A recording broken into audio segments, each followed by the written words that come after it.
How's it going, guys? Welcome to another edition of Movie Stop. And today, as per usual, we're going to take a look at some stuff that I've gotten in the past week.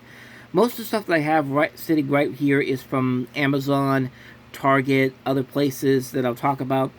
And I'm going to start with this first thing here. This is not a movie or anything, but this is a board game based off of the ASDF movie series. If you ever seen those animated shorts on YouTube, this is what this is. It's Muffin Time.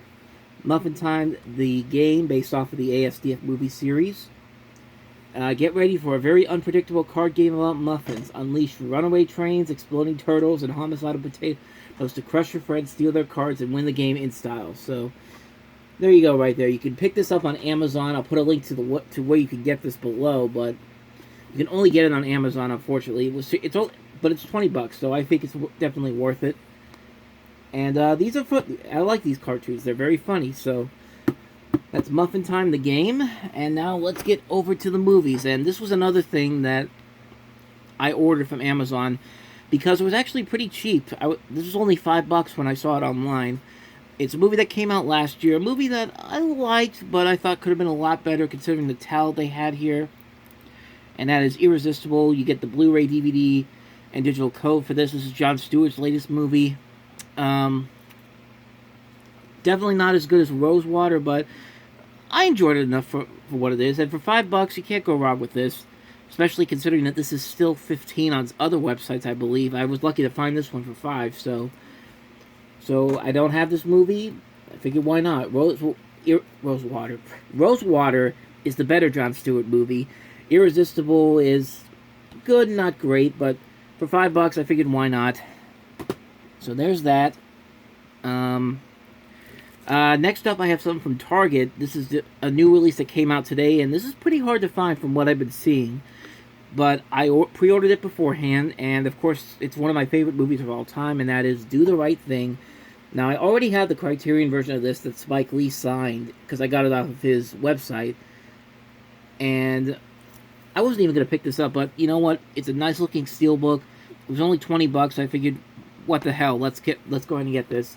Like I said, one of my favorite movies, great film, and cannot be afraid to have too many copies of this movie.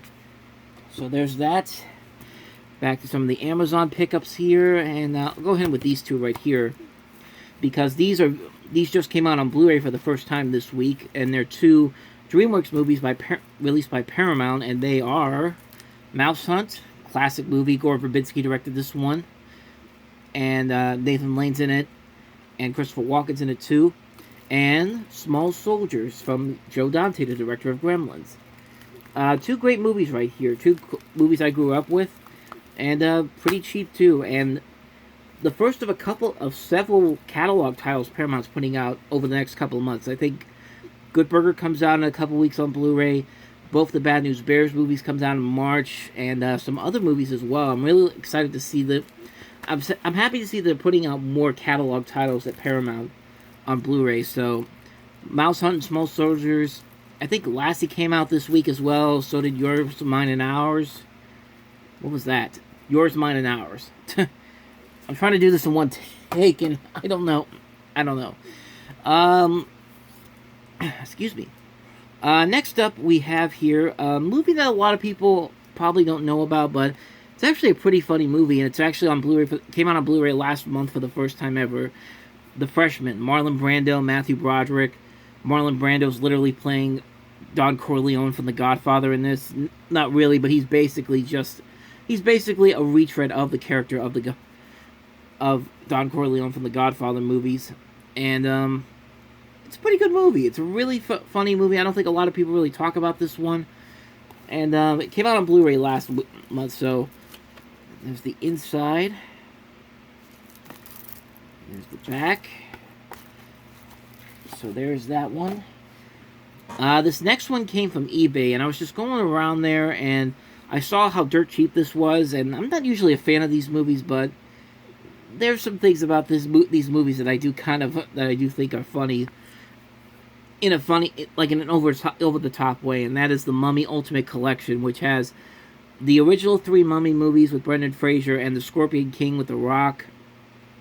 And Yeah, I'm not the biggest fan of these movies, but The Mummy Returns has some really funny, over-the-top, stupid moments in there that I just couldn't help but get my hands on this, especially for $8. For $8, you're basically getting 4 movies for like $2 a piece with this. So you get the Blu-rays plus the DVD bonus disc, and I don't know, they could be fun. I've never seen them in full, but The Mummy Returns, there's just so much stuff in there that I thought was hilariously bad that I just had to have it in the collection. And finally, this goes back to Amazon. So, The Loud House, which is a show I really like, and they put out a spin-off recently called the Casagrandes, and the first season came out on DVD. I have not watched this yet, but considering how how it's based on, created by the same team that made The Loud House, I mean, you can't go wrong there. It could be enjoyable. Plus, it was really cheap too. For $12, you get the first 20 episodes on DVD. So, yeah, pretty good deal on that one. So, those are all the pickups that I got over the past week. I talked about that Sponge on the Run set that I got from Canada, which has not been delivered as of yet. I don't know when it's coming, but when I get it, I'll definitely let you guys know about that. But other than that, I think that's about it. Tomorrow, I'm going to be putting up my review for Malcolm and Marie, the new Netflix movie with John David Washington and Zendaya, which I really enjoyed. I think that's the first movie this year that I actually really do like. That will probably be a contender for the best of the year list. I'm going to have a review for that tomorrow up on the site. But as far as I know, other than that, that's about it. So thank you guys for watching, and excuse me. If you like what you saw, I'm going to get through this. If you like what you see, hit the like and subscribe button right there. Check out a previous episode here, and I will see you guys next week with some more titles that I got over the past week. And so until the next time I see you guys, take care.